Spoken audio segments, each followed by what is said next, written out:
Hey there, welcome to episode 25 of the FFS Talk audio program. I'm your host, Dan Hugo. I'm recording this on the morning of May 16, 2024. It's Wednesday. No, totally lying to you. It's Thursday here in Vegas. We normally publish the FFS Talk audio program on Thursdays.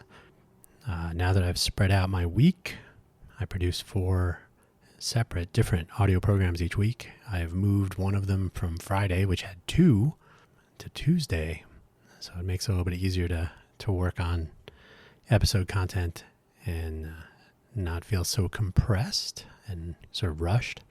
So we'll see how this new schedule goes. I normally like to record the show the night before if possible, but if I ever get guests, if I ever go through the booking process again, I will probably need to account more for lead time, but that's okay. What works, what doesn't? What do we do about it? That's how the show works. Today we're going to be talking about bringing back the beta. No, I don't mean the way social media calls people beta. I mean version numbers. I mean product releases. Producing near a street. I mean release numbers, product announcements. We should return to the days. We should return to being honest about what we are asking people to purchase or try or test. Everyone's a tester now. Hopefully, wherever you found this audio program, you are able to see the episode description, the show notes. Today there's no guest, of course, but normally the show notes would indicate if there's a guest. We have the summary, which I'm about to read, and moving forward, I have to back annotate all of my, about 120, 150? I think about 150 total episodes from the 4 audio programs. I need to back annotate and put recording and publication dates in the show notes so that they are visible, because something I'm noticing about some podcast platforms, if you update the show description, for example, producing near a street, if you update the show notes or if you change or edit something, they will shift the publish date. So if I add something or update or change or remove from episode 1, it may be sorted into just released or just published. So consistency would be great, but to at least make transparent the publication date so that you would know after the fact that even though it says published on 16 May 2024, it was actually, this is episode 1. It was published 25 weeks ago. So we'll see how long it takes me to update all these 150. Clearly, having a database of these would be more convenient than the current methodology I'm using. That's part of the big plan, and we'll get to that hopefully soon. In the meantime, today's show, bring back the beta. Summary: once upon a time, products were available to customers when they were done, capital D, done. Now we are asked to spend real money and all manner of novel thing that is almost ready, or maybe not even that far along. I can't think of any electric car companies that do this. Somewhere in the middle, we all got somewhat used to the Greek alphabet making an appearance in version numbers and announcements, and we should make a point of bringing that back. In today's link section, we have the usual self-promotion, buymeacoffee.com/Dan Hugo. I have links to my various audio programs, GitHub projects. There will be more one of these days when all of the stars align and I can actually get things up and running that are not less than beta quality. Nobody likes an alpha version. So buymeacoffee.com/Dan Hugo. I use that it's very similar to a link tree, the way I'm using it. It just links to projects and whatnot. I can add some notes and whatnot. Linktree and those similar sites are great for horrible platforms like Instagram or Twitter, where you don't really have much space to include those sorts of things, but you just want to have links to your other social media sites and whatnot, cross-linking. Buymeacoffee.com/Dan Hugo. I will have new links for the new websites, which I have mentioned before. Everything takes multiply by pi. If you think it's going to take 3 days, it's going to take 9.46, right? No, 12, 2. Anyway, multiply by pi. 3 times 3.14 is 9.22, right? Is that right?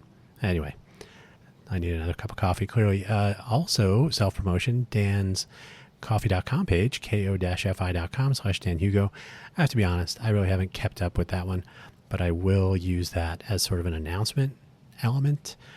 I know coffee.com is more proactive about getting their users, the creator side, to promote their content using their tools, and they offer incentive programs and whatnot. So they seem to be a little bit more scrappy, which I always appreciate.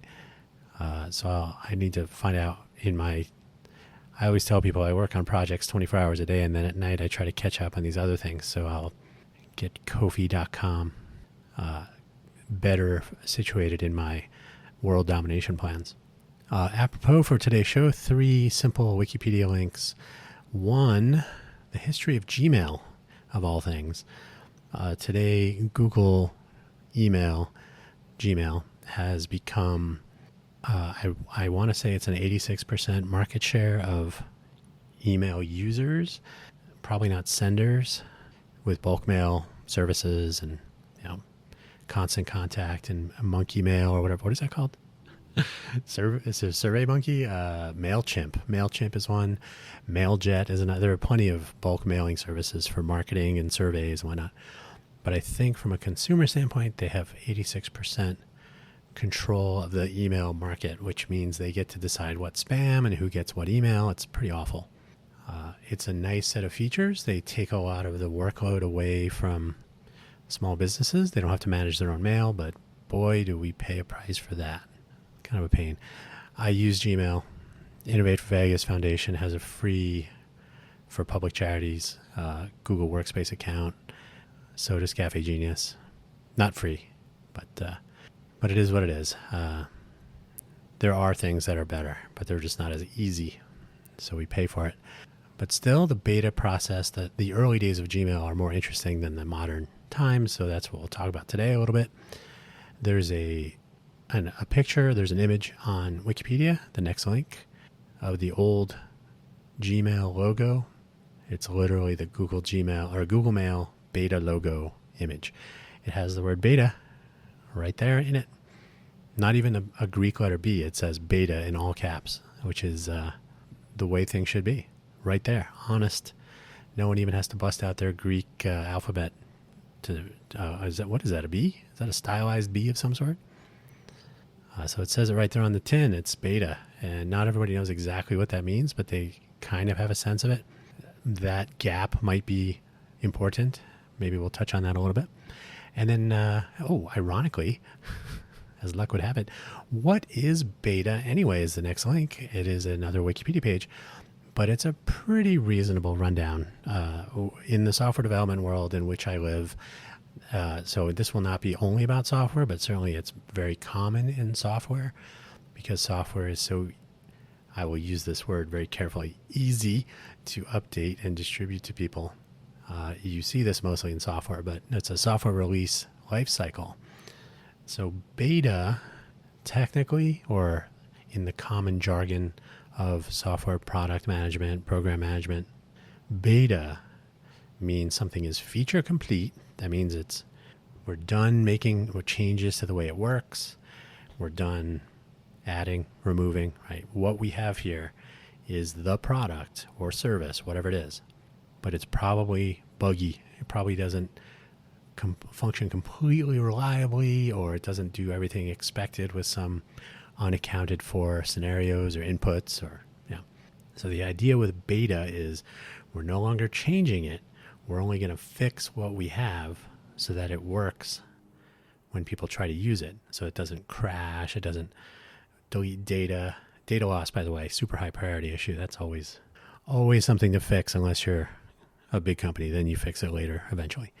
So beta anything, technically, from the common parlance of software program management, project management, feature complete, may have bugs, may have issues, may break unexpectedly.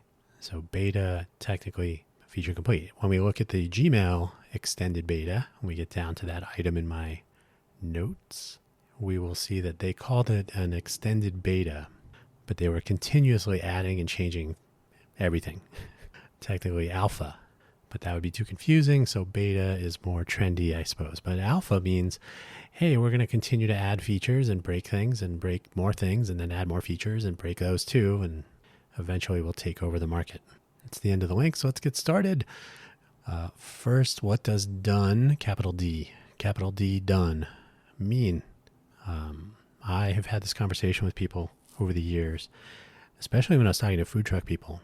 And I would show them my very alpha software tools that I was working on for booking and finding, discovering, interacting with mobile vendors.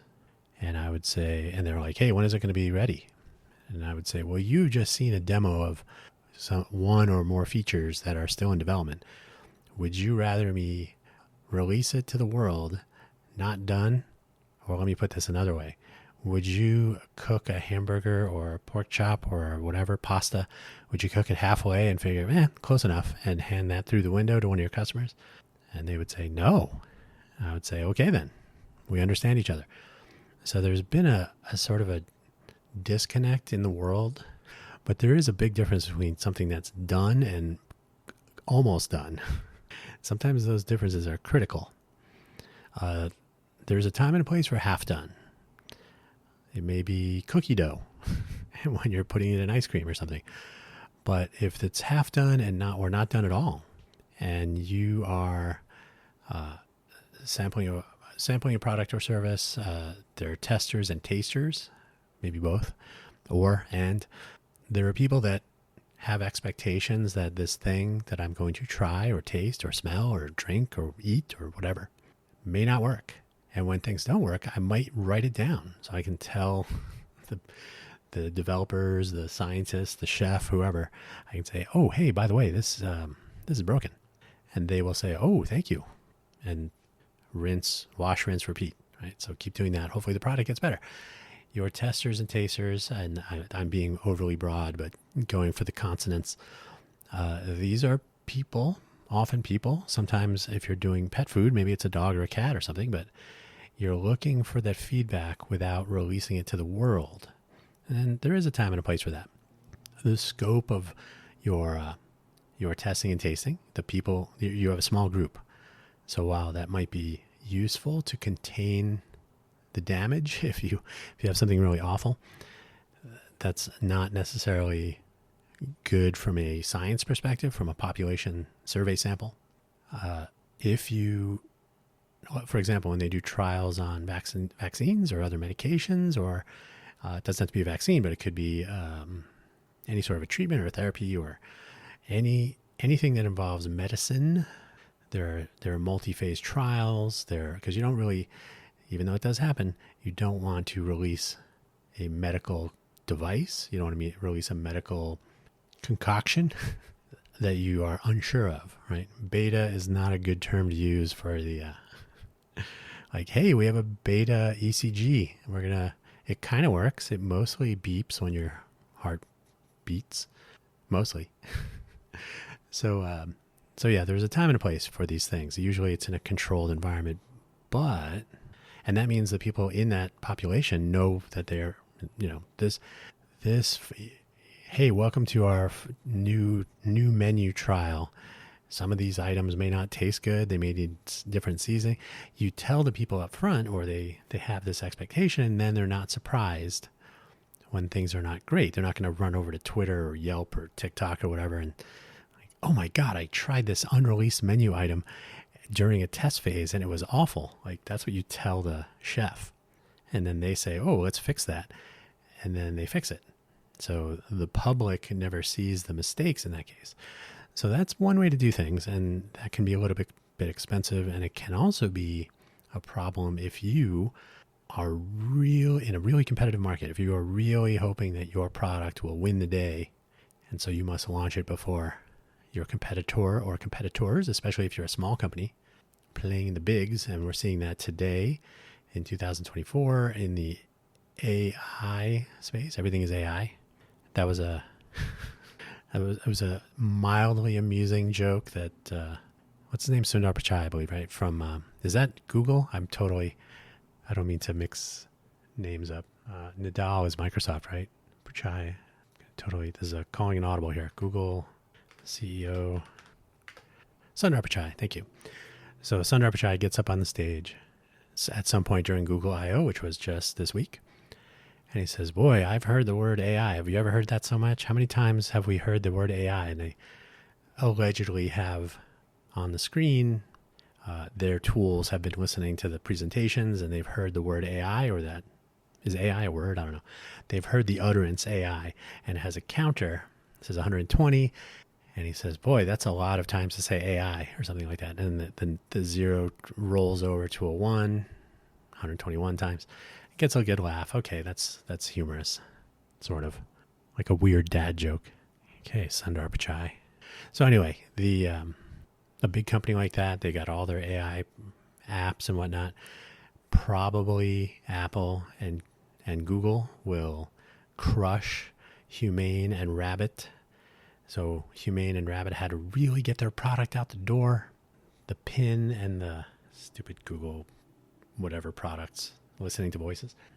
They really had to get those products out the door, so they released them, put them up for sale, and they've been universally crushed, not by Apple and Google, but by people who either bought them or probably received test units in some cases for the big influencers, and they were universally panned. And luckily, the companies responded to this thrashing with aplomb. I mean, hey, you release a product. If you have a restaurant and you send your let's pick something. You send your eggs out raw. You send your it has to be, can't be vegetarian. Obviously, those are hard to undercook. But you send stuff out that's not done. And your customers will notice. They'll be like, hey, this hamburger is actually still breathing. Not quite done. So people will notice, and you can't get angry for them for noticing. So kudos to the Humane and especially the Rabbit people for stepping up and accepting the criticism, which I think was honest. This is the sort of criticism you should receive from your testers and tasters. This is why there is that phase of product development. Now, what they've done is launch the product into the world and ask people to pay for it. And then they get to test the evolution of the promised feature set. Like, oh, this will be in a update. The things we talked about 3-6 months ago, those will be available in 3 or 6 months or longer. Yeah, okay. So done, in some cases, doesn't mean done. It means kind of done. And that's not always tolerable, especially if expectations have been set otherwise.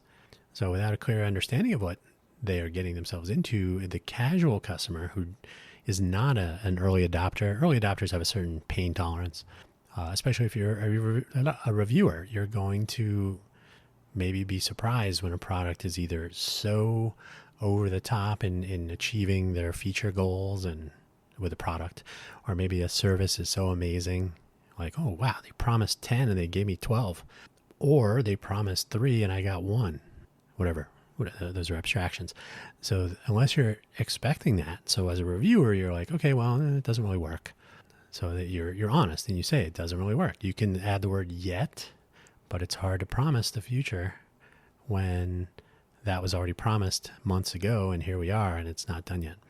So even I have a difficult problem when I talk about on the Let's Innovate for Vegas audio program or the Cafe Genius Impresarios program, when I talk about projects that I'm working on or that we are working on, we being mostly me lately, I try not to imply that we have an actual release date or a target or a feature set that will be available on launch day. These are hard things to do when you have infinite money like Apple and Google and Meta.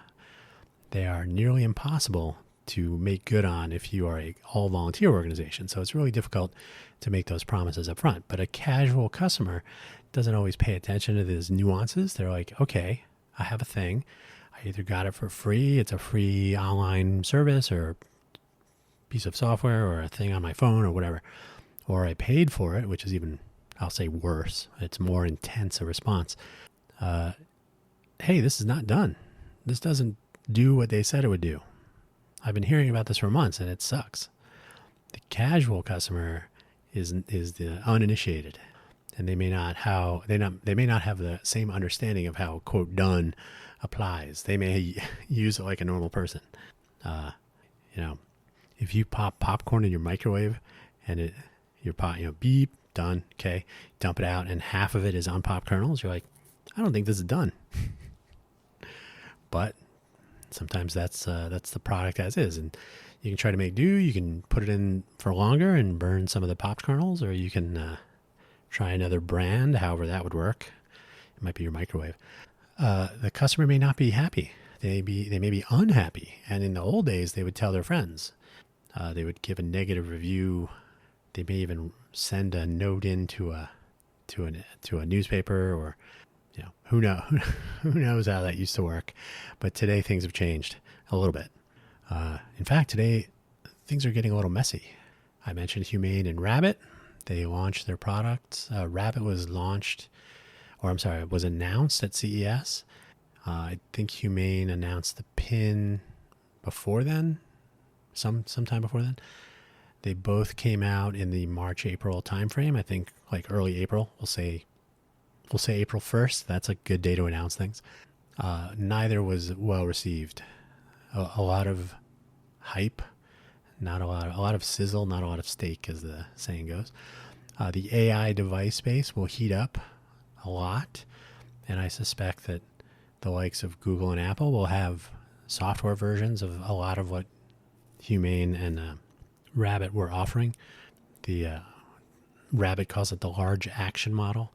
Google has already, I think they basically demoed that, not calling it that, but demoed that at Google I/O this week. So the future of these two devices, given their very awful launch and the fact that you have to pay additional money, I think they just missed the mark. They didn't really pay attention to what people might want. If you keep telling people how great your product will be and then it's not that, half-baked does not win the day.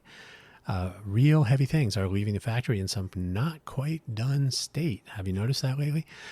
For profit, maybe they got to beat the competition. This is a Boeing versus Airbus problem. Or maybe current and future competitive market strength. This is possibly a Tesla problem as they look to domestic competition, and now more so because domestic competition is sort of not quite been there, but competition from China and maybe elsewhere. Tesla is no longer the slam dunk, perhaps. Not an investment advice. I am not an investor in Tesla, nor any of the companies I'm talking about today in any way. In fact, I try not to give them money if I can. I unfortunately have an Android phone. Planes, cars, maybe trains, maybe boats and bridges. These are also problematic lately. These are things that we have come to expect will be, quote, done when we purchase them, when we use them. If you want to get on a plane, by the way, when I say we got to bring back the beta, no one will get on an airplane that says it's beta. I get that. I understand that. That's why the FAA does such a great job regulating. Well, that's another show. Anyway, there is a soft version of this, the trial balloon announcement. We see this more and more, and because of the internet and because of influencers and the access that so many people have to spreading rumor, spreading the latest, we can be made trivial. These trial balloon announcements can be made trivially, as in you can just do it with social media and influencers. And rabid content creators that are eager for anything. If they can make content about anything, they will do so. As long as they can monetize it, they're in. So when you are Wendy's restaurants, for example, I don't know who owns Wendy's, but when you're Wendy's and you introduce the notion of a dynamic pricing model, like the prices will change through the day, that barely even gets out, the full announcement or trial balloon, before people are up in arms. I saw a TikTok. There was a 15-second video that was made during the words coming out of the Wendy spokesperson's mouth. We're going to try dynamic pricing. Oh, they're going to try dynamic. They're going to screw everybody. It's going to suck. So the reaction was most definitely negative. And I don't know. Personally, this is my personal opinion. I think people were reacting to surge pricing for Uber and Lyft. I believe there was a direct mapping of a dynamic pricing model.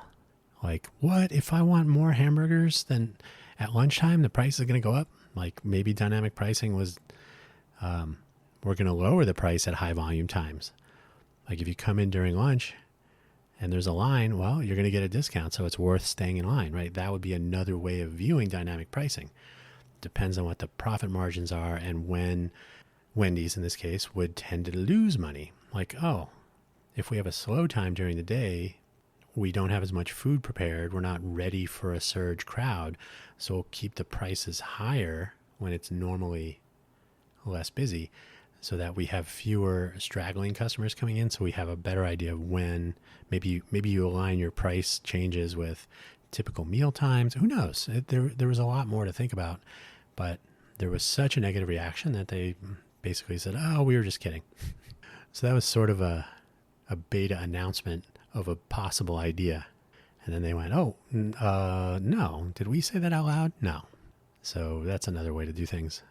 We might release a car, said Apple. And then a few $1 billion later, we're just kidding. So how did we get here? How did we reach this state of affairs? So consumers have a short attention span. That has become ever more obvious. You're probably not even listening anymore. It's been 20 something minutes, 29 minutes. Ooh. You're probably gone already. So for the 2 people still listening, consumers, that's us. We have a short attention span. This is the presumption anyway. Probably an assumption. No, assumption, presumption. I'll leave that to you. It seems to be correct for some things. Everyone wants to know the gossip. They want to get the early preview of a video game or a movie. Definitely. They want to know if they don't get the preview, they at least want to know what's the date it's going to drop, who's the director, who are the stars, where is it being filmed, what's the script, which book is it based on.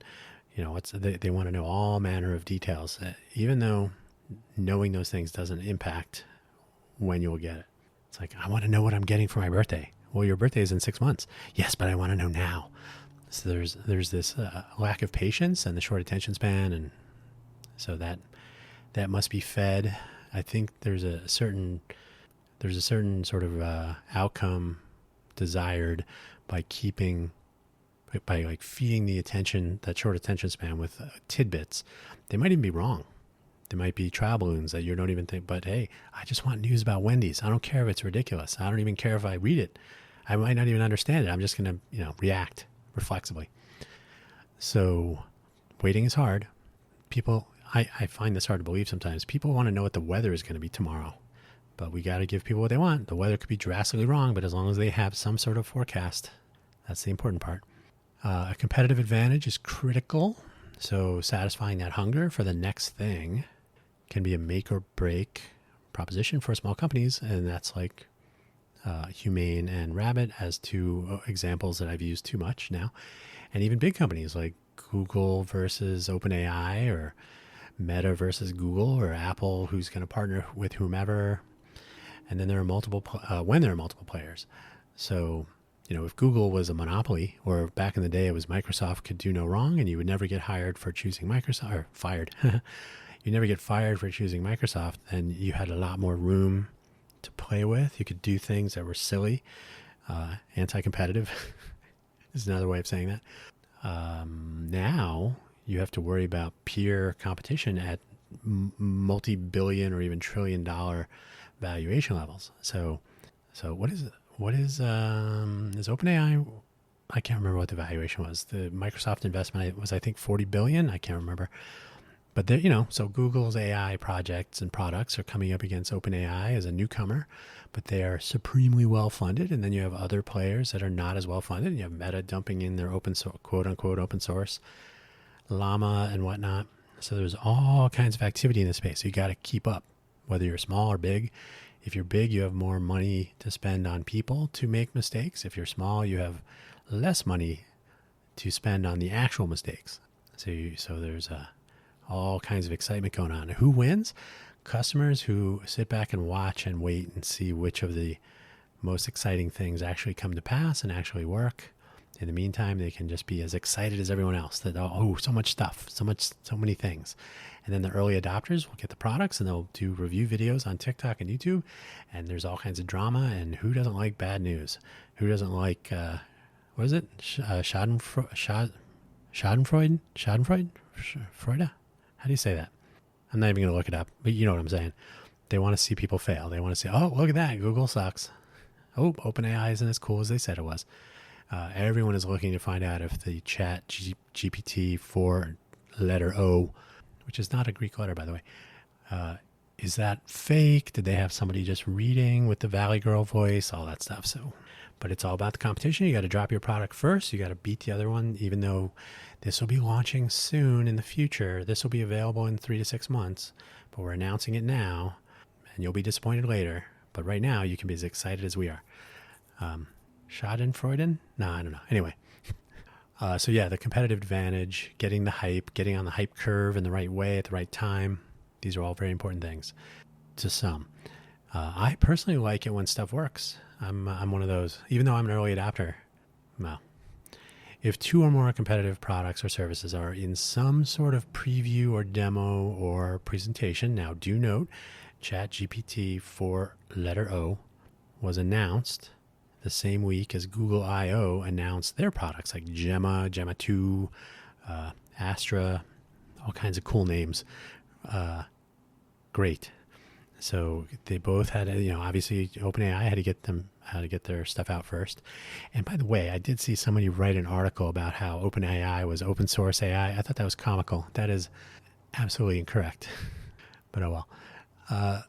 They're going to say that they're launching soon. So very rarely, and this is something that Steve Jobs was not the first one to do, but he started doing the, this will be available in the Apple Store next month.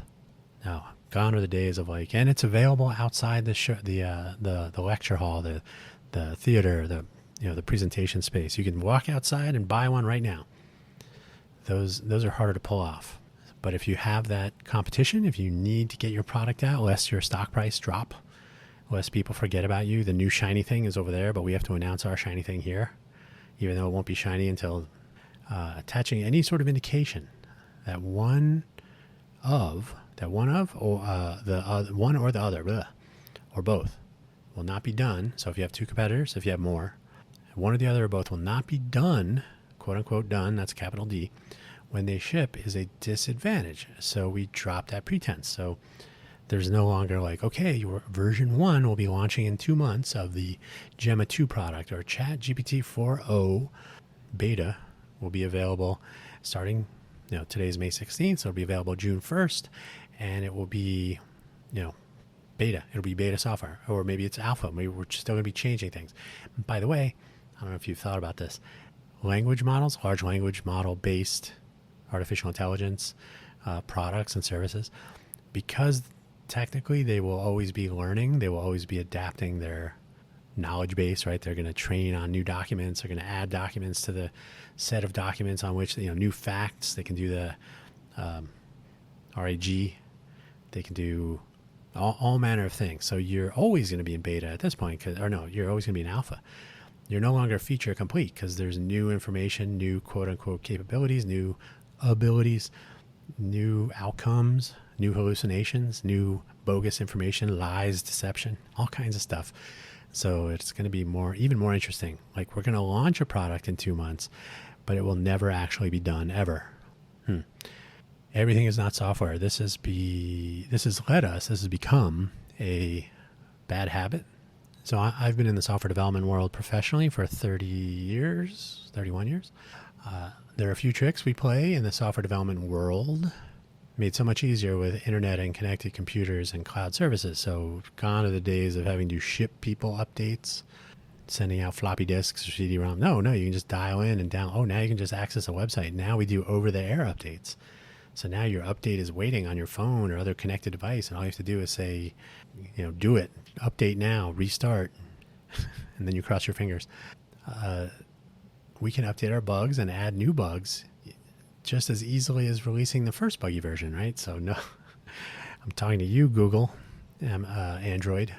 The same is not possible with most things. Even if your automobile or airplane can receive what we call the over-the-air updates to software running on them, it is not always possible to fix everything with a software update. More important, or worse, it is possible to break things with a software update, especially over the air when you didn't expect it. Talking to you, Microsoft, Windows automatic updates, whether you like it or not, which is inconvenient if you find yourself driving on a curvy mountain road during, like, oh, we're going to reboot now. You've just updated your software. I don't know if Tesla does that, but it seems like something that they would do. Maybe you just took off from the airport runway and they're like, okay, we've updated the door bolts. They're missing. It's not funny. Obviously, goods and services in general, especially if they are intended for humans or any living thing to use, talking to you, pet dogs and cats and other pets, are subject to quality control checks. And anyone, even if your pets, even your pets, can sometimes run into issues.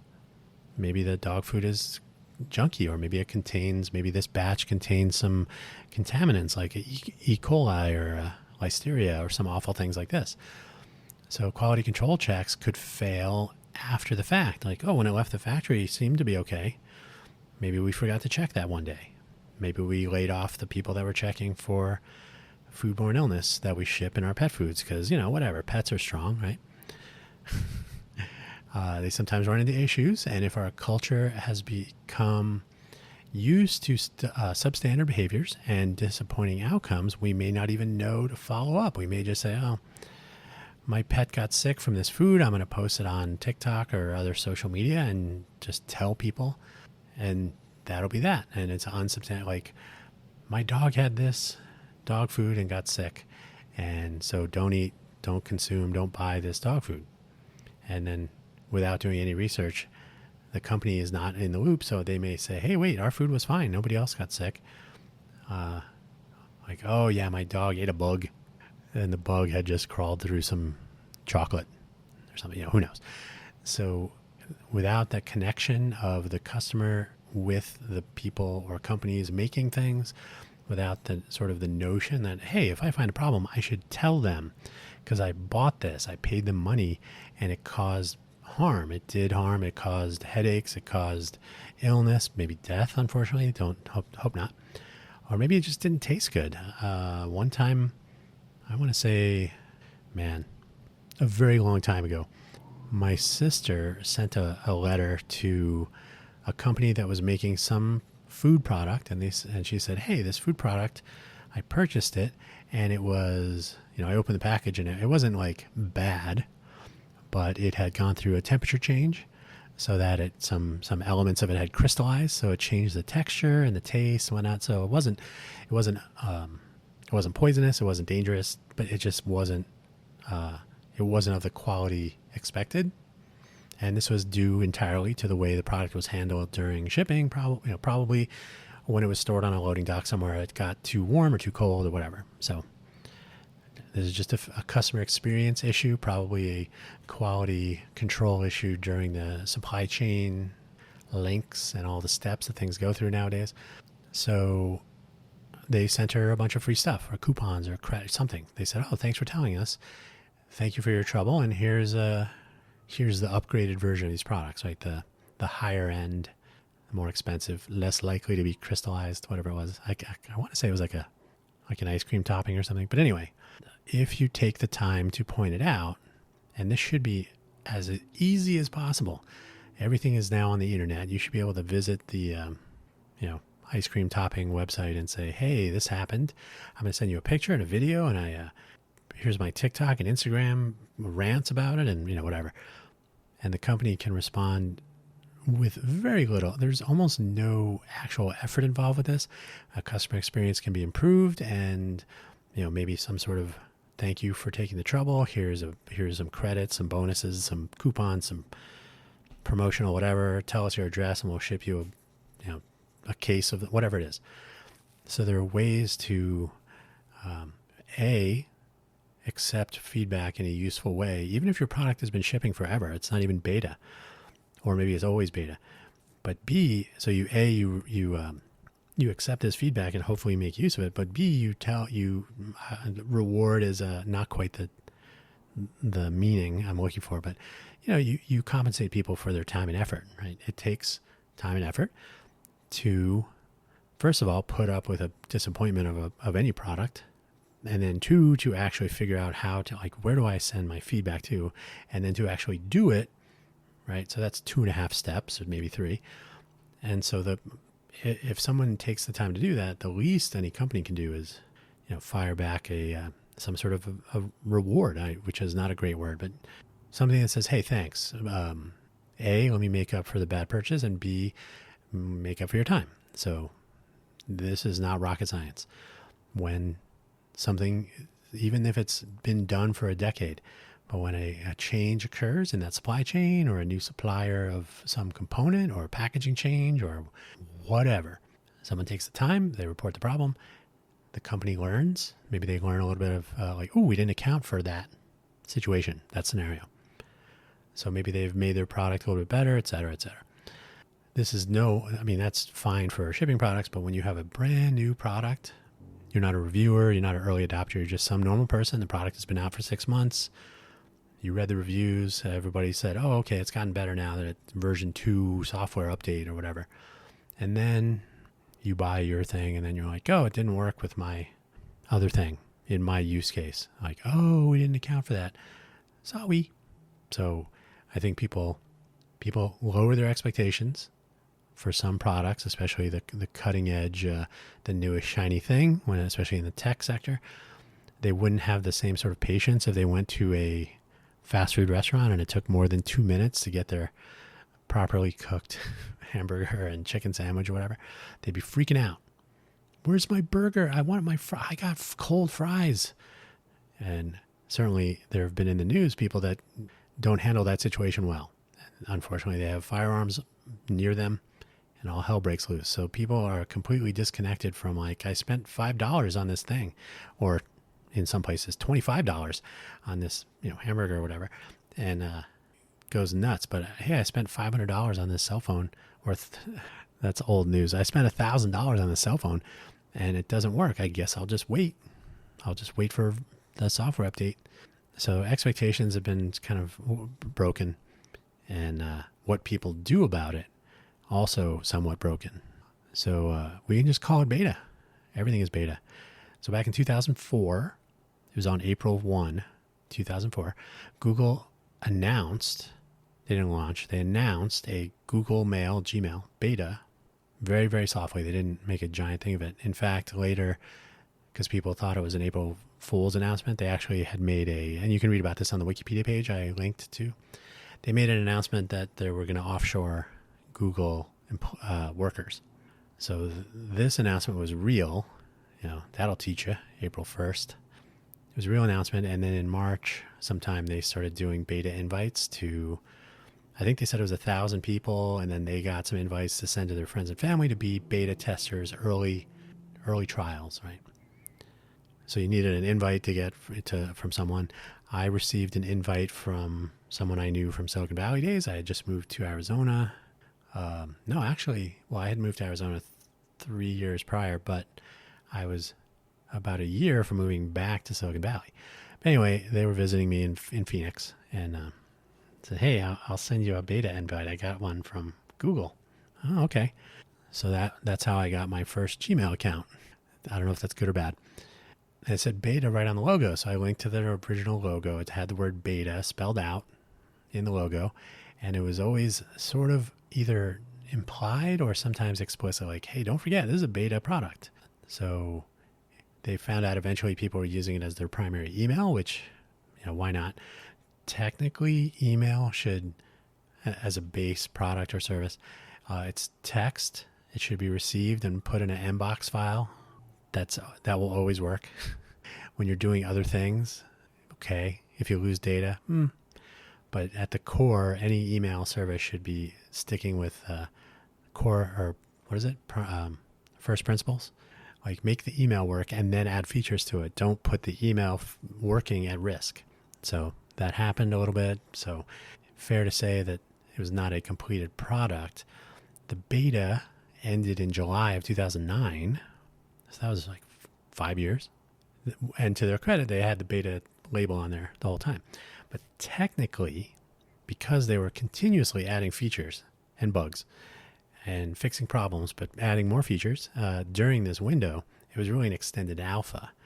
And so when you add features to the product, you're in the alpha phase. So you can test the new features, but they're not necessarily stable. They may not work. They may break. they may cause data loss. So you kind of have to be ready for that. So calling the product beta was almost honest, technically, because they were adding features and because sometimes those features really did bad things. Saying that the product was alpha was probably more honest, but less appealing. Although if people lost email, you could say, hey, it's not beta, it's alpha. It's a product that is still early in its release cycle. Alpha is alphabetically before beta. That's why.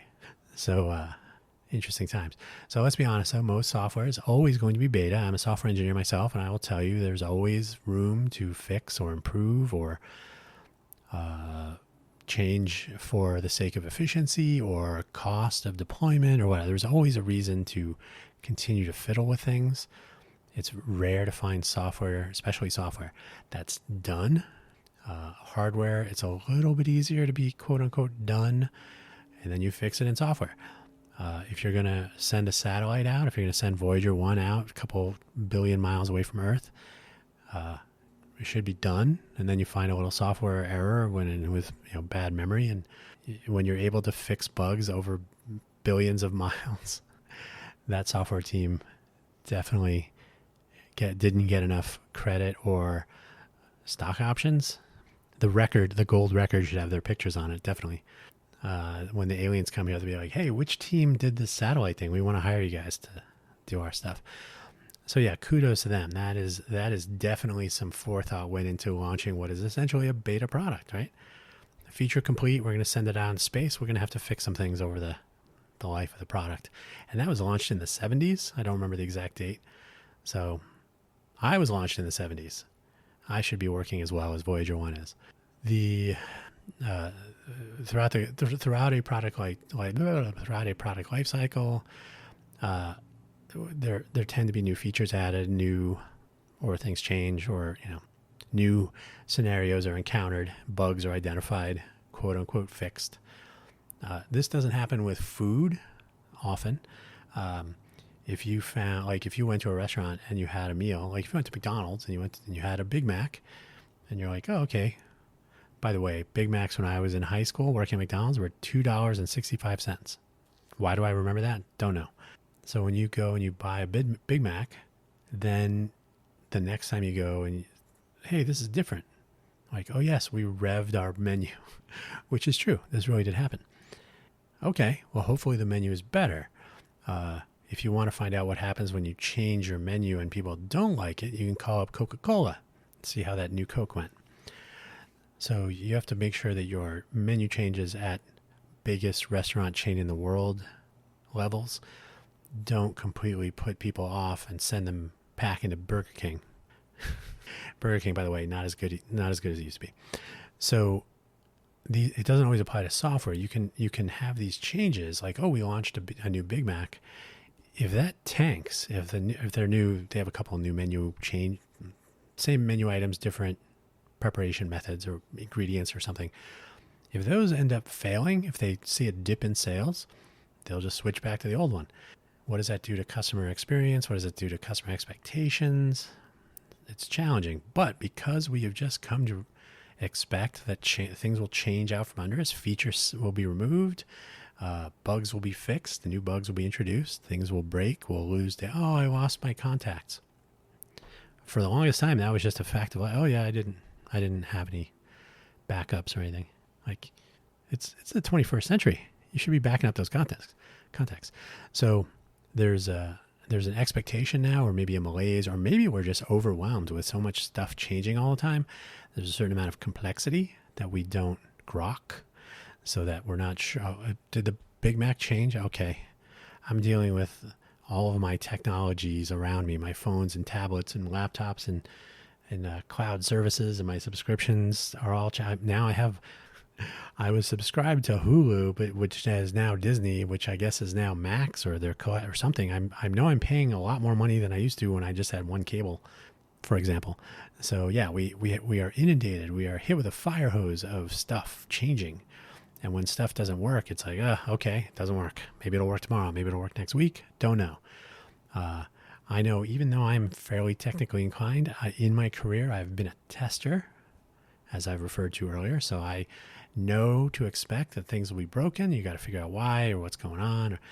There are sometimes today, modern times, you're like, I don't even know where to look. I'm not even sure what's going on because there are too many things. The nice thing about open source is that you have access to all the inner workings. The not nice thing about that is you have access to all the inner workings. So you can't even say somebody should fix this, because the answer is sometimes go ahead. And sometimes you can, but that's yet more complexity to consume. So we kind of are forced, or we eventually capitulate and we give in to the notion specifically that I guess things just aren't going to work sometimes. And that's why everything should be called beta or alpha. So this can apply to non-software. But perpetual beta, by the way, is what Wikipedia refers to it as. And I've never heard perpetual beta as like an official term. I've never been in a meeting where somebody said that. So it's a label, certainly, or maybe it's something used more commonly now. But it was always just taken as a given, as like, Windows, Microsoft is launching a new version of Windows, then everybody's a beta tester, right? There was just this notion that everything is always broken or is always in need of another version. There is a common expression when you're going to release a version of software. We're releasing 2.0 on Thursday, and it's Wednesday. You're like, yeah, but there are 5 bugs that are really move those to the point release. So we'll release 2.1 next week. Did I say 2.0? We're releasing the 0.1 version next week, and then we'll move the rest of the bugs to the next. So we'll start releasing point releases. That'll solve the problem. So can we apply this to non-software? Should the first outing of a new car model, a new dessert dish, a new book, a new economic policy, a new elected official, should these have a beta label? Should they have a disclaimer? Should they be disclaimed? Like, okay, this is new though.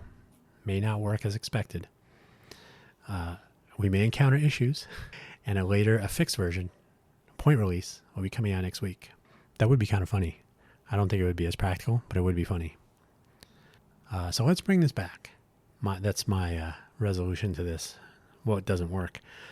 New products, especially if they're demonstrated today, but we'll be launching, like they're on stage showing a demo path, right? We're going to show you the things that work, the way that they work.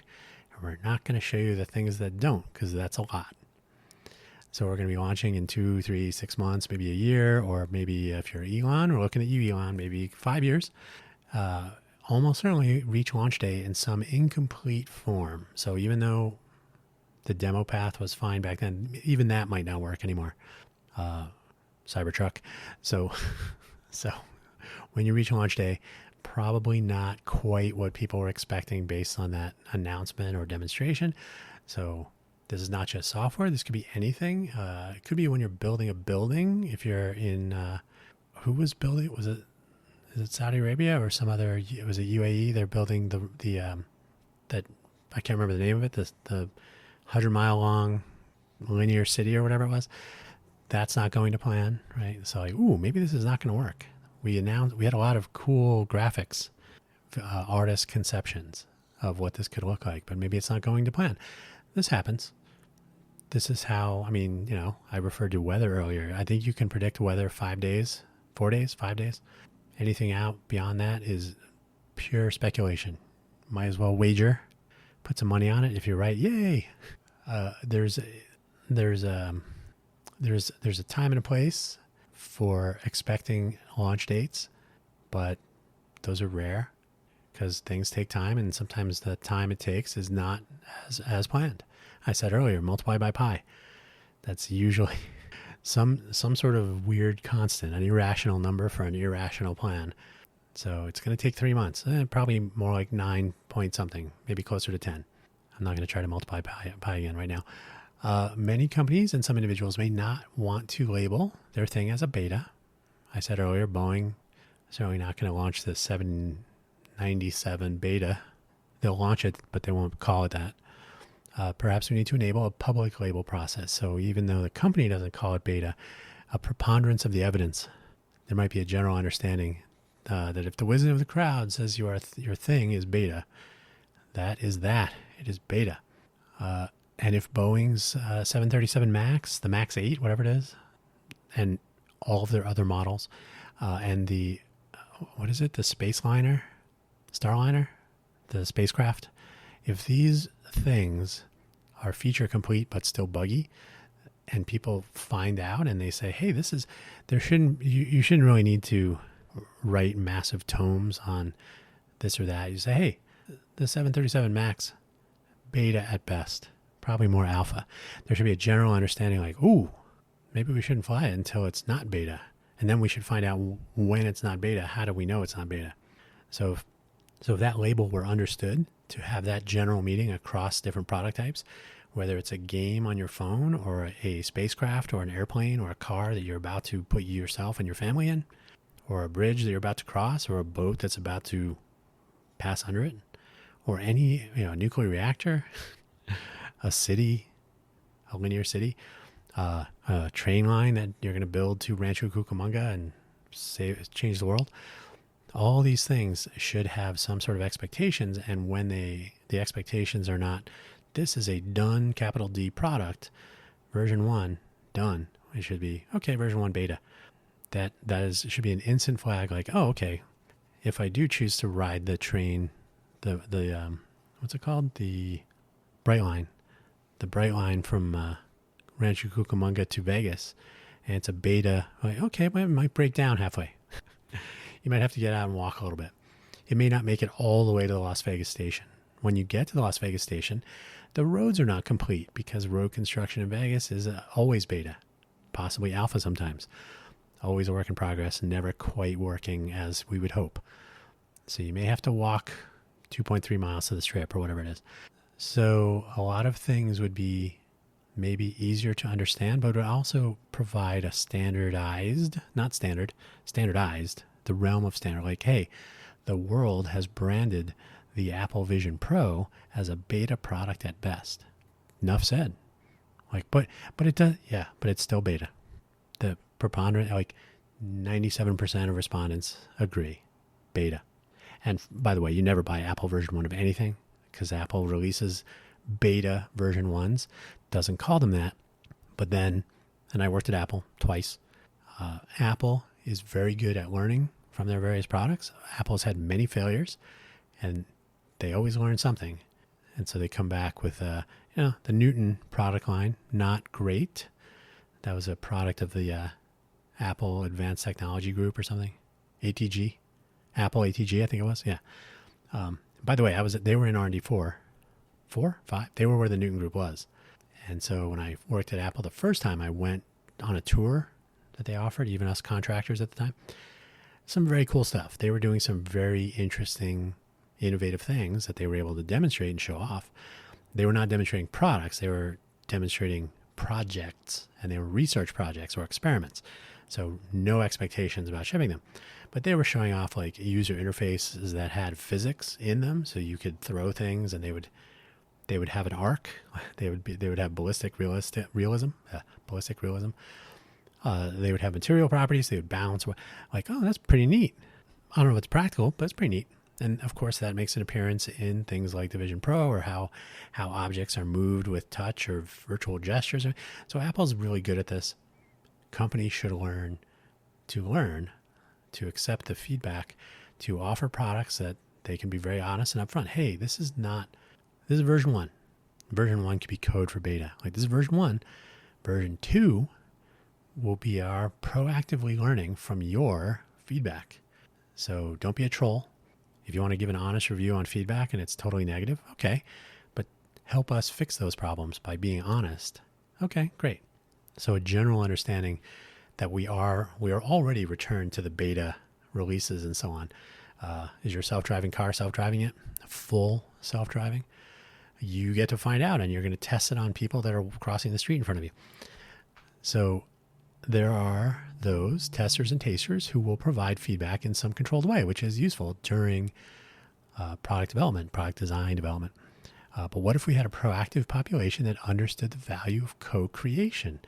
This is where you enlist many more people from many more, we'll say, walks of life to, we used to say, live on the product. So use it in real world situations, whatever it is, product, service, whatever. so that the product or service in question and its design process could receive real critical feedback from real consumers of it, of them, whatever, with real use cases and real opinions on the outcomes. This is not a limited group of testers or tasters, although they would be doing those things, but a larger group with real and sometimes biting, honest feedback. And then everybody wins, because rather than hearing about that feedback after you've shipped the done product, you're getting that honest feedback in a context where expectations are set appropriately and the feedback comes in a form that is actionable. Like, oh, our product doesn't work when there's an obstruction on the sidewalk. Well, we didn't test that. Well, maybe you should go outside and not sit in your cubicle all day. And when you have your testers testing it in a room, they didn't go outside, right? So there are real world positive impacts that can be realized from admitting right up front, this product is not quite done, and it will benefit tremendously from your feedback if you provide it. So you can go on TikTok and complain. And by the way, I always tell people this of when they go to a food truck event. I've literally watched people do this. Like, oh, this didn't taste very good. I'm going to write a Yelp review right now. And I would say, do you know, we're 10 feet away from the food truck in question. You know, the owner is probably on the other side of this piece of sheet metal. And if you tell them what you're about to write in Yelp, they will probably fix the problem. They might even give you your money back, or they might give you some free thing or whatever. They are probably going to be more interested in making you happy and realizing what the mistake or error or whatever went wrong here. What was that? What happened? So that they don't do it again. Because for every one person that proactively rants on Yelp or TikTok now or Instagram or whatever, there's got to be at least 10 or more people. So for every one, there's got to be another 10 who are like, well, that sucked. And they throw the product or, food in this case in the garbage. And they're like, waste of money. And then they secretly or internalize, they internalize their frustrations or their disappointment. And then they're like, I'm just not going to go to food trucks anymore. And they tell their friends, food trucks suck. So there's like a passive aggressive impact that could linger and spread like a ripples on a lake when you throw a stone in, right? Not feeling very poetic today, sorry.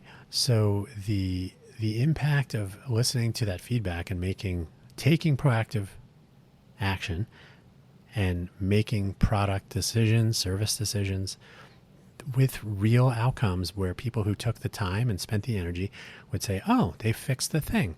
Guess what you're going to get? You're going to get more positive reviews. Like, you know what? When I first tried this, it didn't work. And they listened. And now it does work, or it works better. And I'll be honest with you, because you can hear it in every YouTube video or every reviewer statement or description. We reached out to the company and we told them something wasn't working, and then they fixed it. That will always be called out. Responsive companies, responsive individuals working on open source software or whatever. Like, oh, I reported a problem and they fixed it, or they helped me fix it, my circumstance or whatever. You almost always get a more positive result, a more positive response, a more positive outcome in the positive direction than you would have gotten in the negative if you just ignored the problem. Right. So I think if we're upfront with like, hey, this is the thing that you're trying now has room for improvement. We have not launched a product that is 100% perfect, even though you paid for it.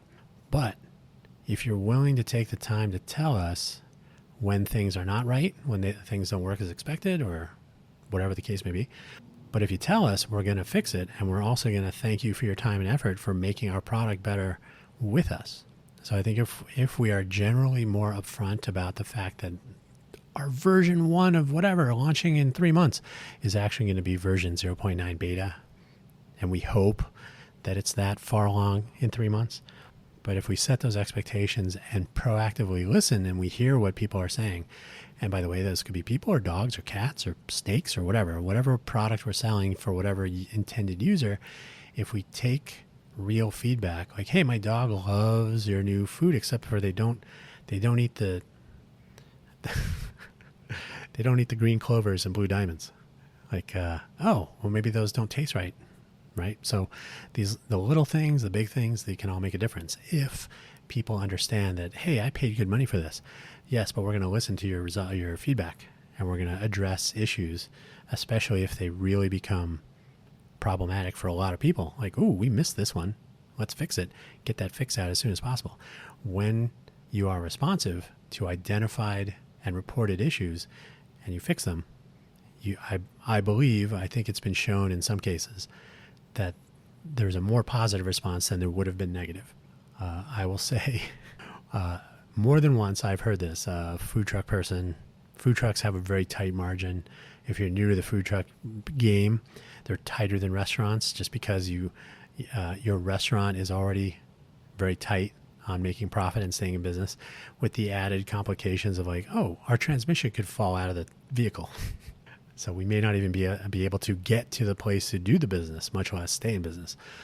So food truck people always have to be a little bit more mindful of the money. And I have heard more than once, hey, some, parent and child, bought the thing. The kid stepped away 2 steps and they dropped the food off the plate. They dropped the ice cream. They dropped the ice cream cone.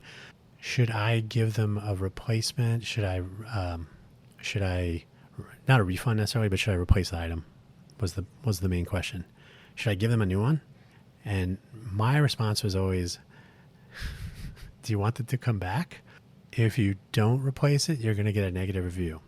If you do replace it, you're going to keep a customer, and you probably, we'll say maybe, you maybe get a good review.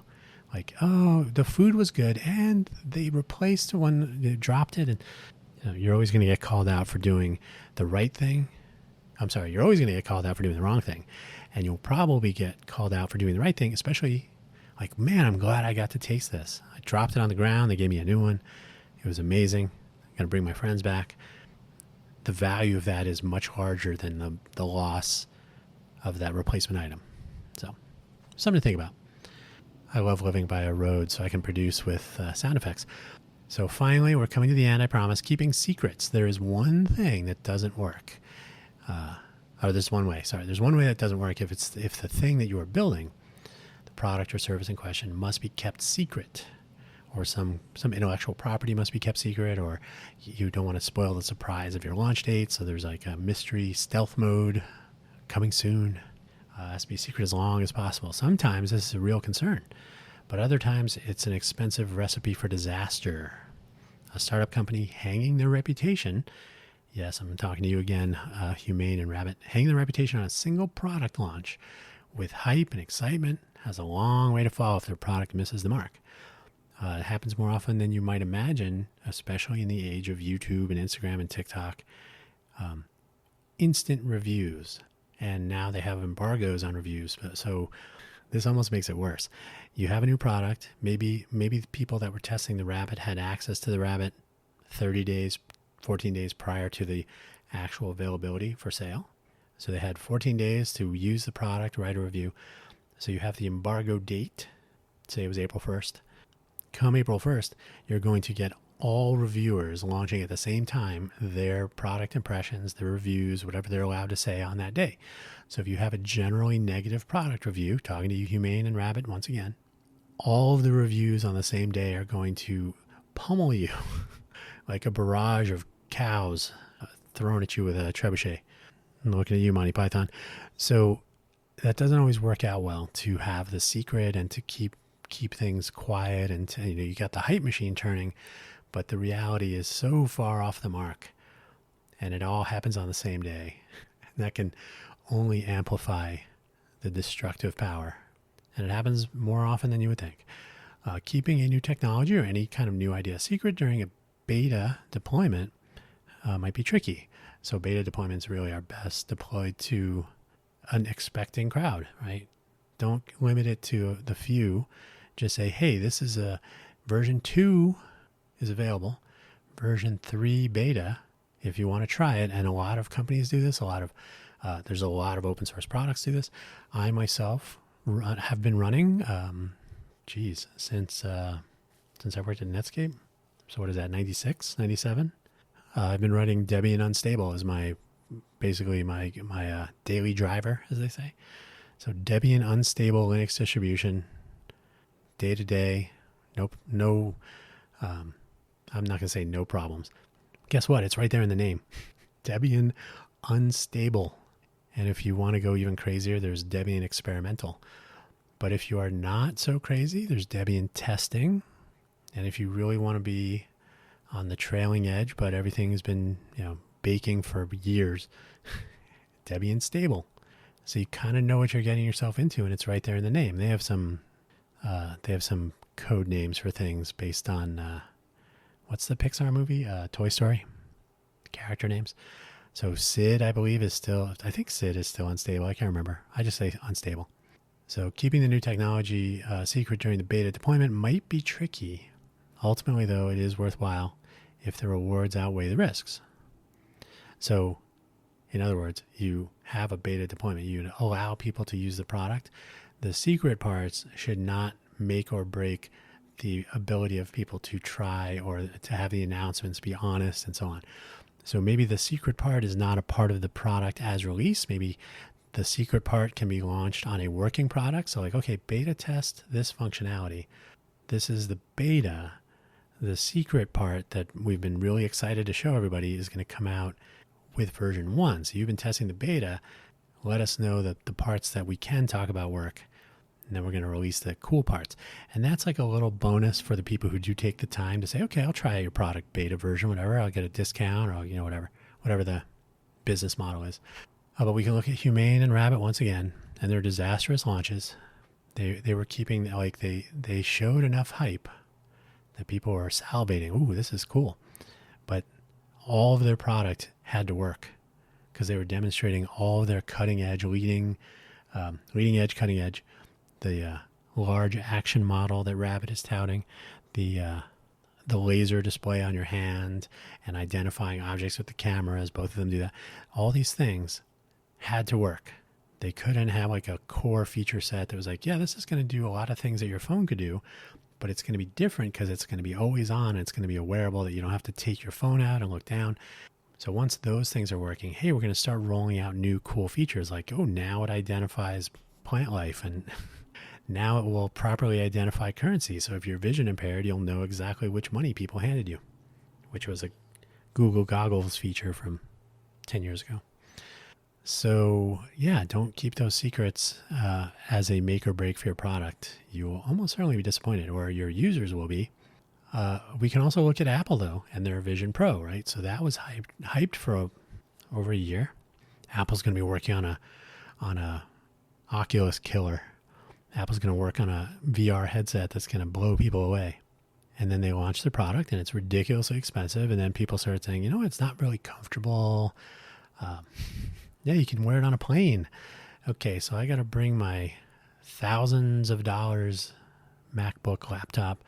I got my $1,200 whatever iPhone in my pocket. And now I got to bring the $1,300 headset. I'm wearing like $5,000, $6,000 worth of hardware that I'm traveling around in a plane. I got to be at an airport. I got to climb into an Uber or a Lyft or a taxi or whatever. Like that's a lot of exposed electronics and assets to be showing off to the world. So I don't know if that's very practical. In the meantime, there are 2 or 3 different AR glasses, like spectacles companies that release products in the $299, $399 price range where people are like, yeah, these are just as good. So Apple and their Vision Pro, which has included a lot of backpedaling about how, maybe our next version will be cheaper.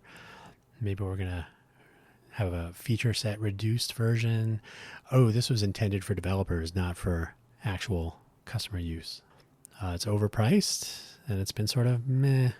But again, Apple learns from their product launches. So everything that Apple has done, in my view, has maybe not been a complete market success, but it has been a product development success. You can find the Edison quote on your own, but they found yet another way of probably many ways. I don't know about 1,000 or 10,000, but they found another way to not do a virtual reality or augmented reality headset. So their next product will probably be better, but it might not be the Vision Pro. Maybe it'll be something else, or they'll take a different direction, or who knows. Can Humane and Rabbit do that? They may not have the resources. So we'll see. They hung a lot on those. Of those 3 companies, Humane, Rabbit, Apple, one of those companies could fail disastrously and the next day still be fine. The other 2, not so much. So we'll see what happens with those. But if you're very clear up front, all three of those products were beta, but nobody described them that way. So that's my point. We should be very clear with people like, hey, you're on the leading edge. You're Debian unstable. We're not even that close. We're more experimental. So when you set those expectations, I think people will be more excited. Like, hey, I'm getting the early version of this. I'm using version 1. And anyone who owned a Newton MessagePad 100, you know exactly what I mean. And version 1 doesn't always go as planned, but if you do it right, even a bad version 1 can still lead to a reasonable or even good version 2. So a company like Apple or Amazon or Google or Meta, these companies are huge thanks to you and me. We gave them a lot of our money. We've bought their products. We've put up with their failures, their bad customer experiences, their awful customer support. I'm talking to you, Amazon and Google. But we're still buying what they're selling. Stupid Android. Android, I want a Linux phone today. I don't even know. It's beeping at me. I don't know. Always beta. These companies are huge because we gave them our money. As I am angry at my stupid Android Pixel 6a. So they have the money to cushion failures, big and small. So as I said, Apple can release yet another failed headset if they want, because they got the runway, they got the money, they got the talent, they got the engineering resources, they have the ability to learn from their mistakes, whether they're outright failures or just not as good as they could have been. So I've seen that from the inside. That is one of Apple's fundamental strengths, is that they do tend to learn. They do tend to listen. Whether they listen to individual customers, but they definitely listen to aggregate feedback. Like, okay, this was not the best way to do this. You've seen the iPhone evolve ever so slowly. So over time, Apple they'll still probably make a benchmark worthy, I suppose, AR, VR headset of some sort. So keep an eye on it. It may not happen this year, but they do learn. Apple version 1 was always an implied beta. And I think that's an important lesson to take home. Like, don't be afraid to launch and they don't even have to say it. Real Apple people know. Version 1, okay, it's going to be weird. We have come to expect their shiny launches to go poorly sometimes, maybe often. Perhaps this has lowered the bar for startups. There are famous video clips of Steve Jobs. Was it Macworld or Developer Conference? Probably both. Yelling and screaming and being angry and frustrated, or they've carefully constructed a demo path because even though the product is going to ship next week or it's available at the Apple Store today or whatever their scenario was, there was always room for failure on stage with the cameras rolling. So they had a demo path all planned out. Things don't go as planned. So people have come to expect, like, okay, well, it won't be perfect. You might hit the blue screen of death during that Windows demo, or you might the internet might go down. That was, I believe, one year. Too many people in this room have internet-connected devices. Everybody shut off your phone now. So there's a certain expectation, like, oh, these big companies, they demo and they announce and they launch and they kill off so many products. It's so hard to keep track. So you've come to expect, like, yeah, okay, not everything's going to be perfect. But when a company hangs their entire future on one product launch, they set expectations so high.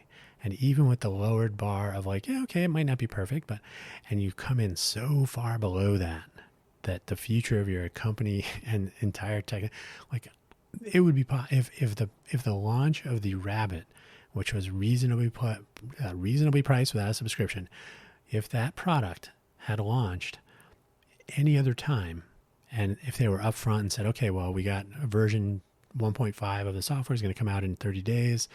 You're an early adopter, so you buy the product now, but here, a nice tight communication rich loop. You got a full, like, you were one of the first 1,000 people to buy this. We're going to engage with you. We're going to talk to you. We're going to learn from you. Well, you're going to be a part of our co-creation process. If you're very upfront, I think it would have been very different. However, they launched, or they made available, they announced it at CES, the Rabbit R1. They just became available recently, past month or so. Now we got ChatGPT 4.0 from OpenAI. You got Google I.O. and all manner of AI projects that are now coming soon. But the fact is, you saw Google demonstrating functionality that should have been and was sort of hyped in a Rabbit R1 vision. Maybe some of them were not even a possibility for the version, the first shipping product release. But the fact is the bar was set so improperly for the Rabbit R1 that when Google comes along and says, yeah, we're doing all those things, not by name, but they're doing a tremendous amount of things on their mobile devices, on their Pixel phones and whatnot. Apple's going to do something very similar. I'm sure of it. OpenAI is demonstrating with mobile devices and cameras and looking at the user with the face facing. Is that what it is? Self-facing camera, and look at the surroundings, describe them. So there are a variety of things where I don't have to buy any hardware. I can use my existing subscription for connectivity. I got to pay something per month for the pro version of the service. Okay, that might be worthwhile, but it's augmenting what I already have. So here, these are the things that you learn from beta releases to potential customers, or early adopter releases to more than just product reviewers and magazines and press. And I really think we need to get back to that. We are going to only be mired more in things that don't work, the things that are dangerously not working, or things that really let us down, really disappoint. And if opportunity cost is involved, you may have spent your money on the thing that just is awful instead of spending less money on the thing that would have actually worked, and you don't find that out the easy way. So there's plenty of room in our future for people to be wary of and aware of mistakes that can be made by good products and bad products, and good companies and bad companies, to be aware of these things and to be clear with your customers from a company side or developer side. And this is probably more for technology, but in general, if you're upfront and honest with people and you say, this is still a work in progress, you are a part of the early days. You don't have to be, but be aware, be transparent.